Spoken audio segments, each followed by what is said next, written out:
যারা এফআইআর করেছেন তারা খুব অত্যন্ত বুদ্ধিমানের কাজ করেছেন এবং তাদের বুদ্ধির ঠেলাটা তারা বুঝবেন কিছুদিন পরে। আমি এই এফআইআরের ভিত্তিতে পুলিশ তদন্ত শুরু করুন। তদন্ত শুরু করলে জিজ্ঞাসাবাদ করতে হবে, তখন দেখা যাবে ওই মহিলাকে হয়তো বিজেপি এবং তৃণমূল টাকা পয়সা দিয়ে ভয় দেখে করিয়েছেন। তা আমি চাইব তদন্তটা হোক, তারপর সেই তদন্তের ভিত্তিতে কী কী আইনি ব্যবস্থা নেওয়া যায় তখন আমরা আলোচনা করব। অমিত মালব্য এবং মোহাম্মদ সেলিম দুজনের নামে এফআইআর করা হয়েছে। সেখানে বলা হচ্ছে এনারা টুইট করেছেন ভিডিওটা, সেই জন্য মহিলার ভিডিও। তার মানে বোঝাই যাচ্ছে তৃণমূল করিয়েছে, তৃণমূল এটা করিয়েছে, খুব ভালো করেছে। ওরা যারা বুদ্ধি দিয়েছে খুব অত্যন্ত সুচতুর বুদ্ধিমান লোক। আপনারা এফআইআর করে ভালো করেছেন। এফআইআর নিয়ে আপনারা এগোন যতদূর পারেন, তারপর যেখানে গিয়ে কান মলা দরকার মলে দেবো। আপনার মনে হয় যে আমি সাম্প্রদায়িক হতে পারি? ইয়েস অর নো চেয়েছি। এখন মহা মুশকিল হচ্ছে এইটাই বিপদ। ওরা সাম্প্রদায়িক মন্তব্য করবেন, তার পাল্টাকে প্রশ্ন করতে পারবে না। প্রশ্ন করলে উনি পাল্টা করবেন যে উনি সাম্প্রদায়িক কিনা। উনি সাম্প্রদায়িক কি সাম্প্রদায়িক নয় সেটা তো প্রমাণ হবে ওর কথাবার্তার মধ্য দিয়ে, আচার আচরণের মধ্য দিয়ে। একজন মেয়র, মুখ্যমন্ত্রী, প্রধানমন্ত্রীরা যখন কোনো কথা বলেন, সেই কথার একটা ব্যাপক প্রভাব সাধারণ মানুষের মধ্যে পড়ে। তিনি ব্যক্তিগতভাবে কী ভাবছেন সেটা বড় কথা নয়, কিন্তু তার কথার একটা ব্যাপক ক্ষতিকর প্রভাব হয়। সেই ক্ষতিকর প্রভাব হচ্ছে, ভাবা যায় পশ্চিমবঙ্গের মাটিতে এখন সাধারণ মানুষের মধ্যে ধর্মীয় বিভাজনে এমন অবিশ্বাস তৈরি করা হয়েছে। আজকাল কলকাতা শহরের আশেপাশেও বহু জায়গায় যারা ভিন্ন সম্প্রদায়, ধর্মীয় সম্প্রদায়ের মধ্যে বৈবাহিক সম্পর্ক করেছেন, তারা থাকবার জন্য বাড়ি খুঁজে পান না, বাড়ি দেয়া হয় না। না, রাজ্যপাল নিজেই তার বিরুদ্ধে কুৎসা চালাতে সাহায্য করেছেন। রাজ্যপাল বুক ফুলিয়ে বুক চিতিয়ে কেন বললেন না তদন্ত হোক? একটা সাংবিধানিক প্রধান, তিনি তদন্তকে এড়াতে চাইছেন কেন? নিজেই নিজের মুখে কালি ছুঁড়েছেন। এখন এইসব কথা বলে লাভ আছে অফিসারদের বিরুদ্ধে? রাজ্যপালের নৈতিকতাটা অনেক উচ্চমানের হওয়া উচিত ছিল না? তিনি আমাদের governor, head of the constitution of the state.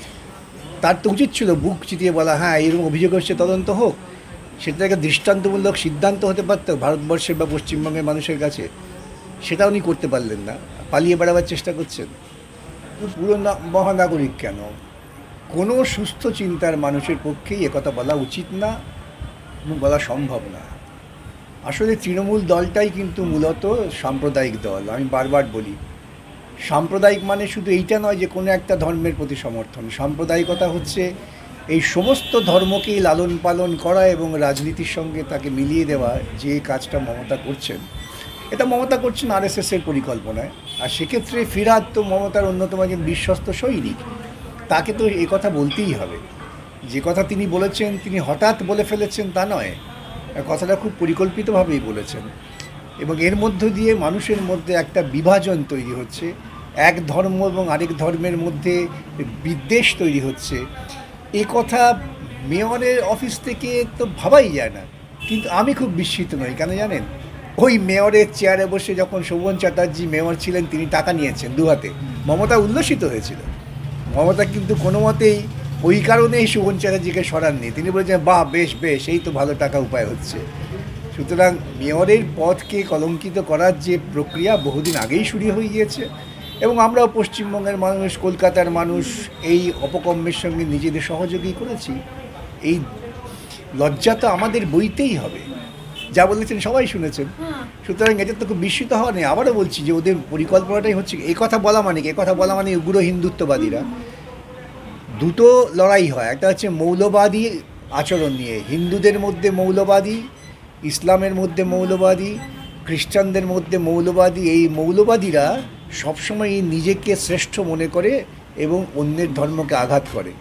এই মৌলবাদী চিন্তাকে তো লালন পালন করা হলো। যদি মানুষের লড়াই লাগিয়ে দেওয়া যায়, তাহলে মানুষ তো ওইসব নিয়ে ভাববে না। হকারকে বলবে তুমি হিন্দু হকার, তুমি মুসলমান হকার, তারা মারামারি করবে। সুতরাং হকার সমস্যা থাকবে না। কারখানায় গিয়ে শ্রমিকদের বলা হবে তুমি হিন্দু শ্রমিক, তুমি মুসলমান শ্রমিক, লড়াই হবে না। এমন রাজ্য সরকারকে সুপ্রিম কোর্টে দিল্লি বেড়াবার জন্য পয়সা তো নিজেদের খরচা করতে হয় না। আমার আপনার পয়সা, আমার ছেলে মিড ডে মিলে খাবার পাবে না, গরিব মানুষের ছেলে মেয়ে মিড ডে মিলে খাবার পাবে না, তাদের যে নিত্য প্রয়োজনীয় সেটা তারা পাবেন না। আর সেই টাকা নিয়ে ফুর্তি করে সুপ্রিম কোর্ট যাবে। বলুন তো, একজন অপরাধী, তার বিরুদ্ধে তদন্ত হবে, এতে রাজ্য সরকারের স্বার্থ কোথায় বিঘ্নিত হচ্ছে? রাজ্য সরকার কেন সুপ্রিম কোর্টে যাবে? ওই রিজাউনুর রহমান নিয়ে যখন ওরা লম্পজম্প করেছিলেন, ওই বামফ্রন্ট তো সুপ্রিম কোর্ট যায়নি, সঙ্গে সঙ্গে রাজি হয়ে গেছিলো আর সিবিআই তদন্ত হোক, ক্ষতি কী? সুপ্রিম কোর্ট যে কোনো ক্লাস 6-এর ছেলেও বলবে যে অপরাধী সে তদন্ত যারা করছেন তাদের উপর আক্রমণ করলো, বাধা দিল, 52 দিন পর্যন্ত তিনি গ্রেপ্তার হলেন না, হঠাৎ তার প্রতি রাজ্য সরকার টাকা খরচা করবে কেন? তার তো প্রচুর টাকা আছে, মমতা নিজের পয়সা দিত, মমতা আর মমতার ভাইপো মিলিয়ে নিজেদের পয়সা তৃণমূলের দল থেকে যেটা আমি বুঝতে পারতাম। রাজ্য সরকার কেন যাবে? রাজ্য সরকার তো কারো দলের না, রাজ্য সরকারটা জনগণের পয়সায় লালিত পালিত, এটা বুঝতে হবে। কারণ হচ্ছে এই রাজ্য সরকারটাই তো দাঁড়িয়ে আছে দুর্নীতির ওপর, সুতরাং তদন্ত হলে ওরা ভয় পায়, অতএব তদন্ত যাতে না হয় সেটাই ওদের আপ্রাণ চেষ্টা থাকবে। সেটা বলতেই হবে। সুপ্রিম কোর্টের বিচারপতিদের ওই প্রশ্নের মুখে দাঁড়িয়ে তখন এক পা পিছিয়ে এসে ঠিক আছে ওর বিরুদ্ধে হোক, এর বিরুদ্ধে না হয়, এটা বলবার জন্য আইনজীবী মক্কেলের যা পরামর্শ সেই পরামর্শ অনুযায়ী বলেছেন। তদন্তে ভয় কেন? চুরি করেছে, এই জন্য ভয়, আর কিছু না। রাজ্যের মানুষ যখন তাদের মত প্রকাশ করেন প্রজাতন্ত্রকে রক্ষা করার জন্য, তখন তারা কি এইসব ভাবেন? তারা মনে করেন যারা চুরি ডাকাতি করছে, যারা জাল জুয়া চুরি করছে, তারাই তো আমাদের রক্ষক। অতএব আমাদের রক্ষাকর্তা হচ্ছে চোর, বদমাইশ, বাটপার, জাল জুয়া চোর, সেই জন্য তারা সমর্থন করে। আবার যে ওদের তো নিজস্ব পয়সা যায় না, তো সরকারের পয়সা যায়, আমার আপনার পয়সায় ওরা বারে বারে ভ্রমণ করবেন দিল্লি, কী করে যায়? আমরা দেখতে পাচ্ছি বিনীত গোয়েল এবং ইন্দিরা মুখোপাধ্যায় রাজ্যের সিপি এবং ডিসিপি এনাদের বিরুদ্ধে একেবারে স্বরাষ্ট্র দপ্তর থেকে সরাসরি তদন্তে করা হচ্ছে। আমি জানি না এই স্বরাষ্ট্র দপ্তরের কি অধিকার আছে এইরকম ডিসিপ্লিনারি অ্যাকশান নেওয়ার। এরা যদি বেআইনি কাজ করে থাকেন, এরা যদি আইন ভঙ্গ করে থাকেন, তাহলে রাজ্য সরকারই হচ্ছে এদের নিয়োগকর্তা এবং নিয়ন্ত্রণকর্তা। রাজ্য সরকারকেই তদন্ত করার অধিকার আইন দিয়েছে। আমি কোথেকে কেন্দ্রীয় সরকার আসবে আমি তা জানি না। কিন্তু শুধু সমীচীন নয় বলে যদি আমরা চুপচাপ থাকি তাহলে বুঝতে হবে আমরা ওকে প্রশ্রয় দিচ্ছি। এটা হচ্ছে ওদের রাজনৈতিক পরিকল্পনা।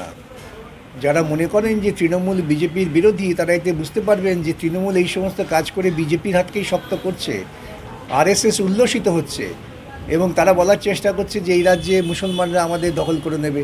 একটা সময় আমরা ভারতবর্ষে যদি আমরা 30-40-এর দশকে চলে যাই, একটা জায়গায় বলা হতো ইসলাম খাতরে মে হয়, কখনো বলা হতো হিন্দু খাতরে মে হয়, কেউ খাতরে মে ছিল না। কিন্তু তারা নিজেরা খাতরে মে হয় খাতরে মে করতে করতে সাধারণ মানুষকে নিপীড়ন করেছেন, হত্যা করেছেন। এই ধর্ম যত দ্রুত মানুষের মন থেকে দূর হবে, তত মানুষ অনেক শান্তিতে বসবাস করবে। আমি যে লাস্ট প্রশ্নতে আসছি, ফিরহাদ হাকিম তিনি প্রেস কনফারেন্সে বলছেন আমি কালী পুজো করি, দুর্গা পুজো করি, এবং যারা আমাকে সাম্প্রদায়িক বলছে তারা মূর্খ। না, উনি তো নিজেকেই সাম্প্রদায়িক বলেছেন, উনি তো মূর্খ, এটা স্বীকারই করলেন। কেন? উনি যে বক্তব্য রেখেছেন সাম্প্রদায়িক বক্তব্য, তাতে উনি কালী পুজো করেন কি দুর্গা পুজো করেন কি হনুমানের ল্যাজ ধরে ঝুলে পড়েন, সেটা বড় বিচার্য নয়। যে মন্তব্যটা করেছেন সেই মন্তব্যটা উনি 3 বার বাড়িতে শুনুন, তাহলে বুঝতে পারবেন কতটা সাংঘাতিকতম সাম্প্রদায়িক কথা তিনি বলেছেন। ধর্মান্তকরণের কথা তাতে বলছি কতটা সাম্প্রদায়িক কথা বলেছেন, নিজের বক্তৃতা নিজে শুনুন, তারপরে গিয়ে হনুমানের ল্যাজ ধরে ক্ষমা প্রার্থনা করুন, সেটা অন্য কথা, কেউ ক্ষমা করবে না। সুতরাং এটা বোঝা উচিত আমি যখন পদে আছি যে আমি যে সমস্ত মন্তব্য করছি তার কি প্রতিফলন হতে পারে।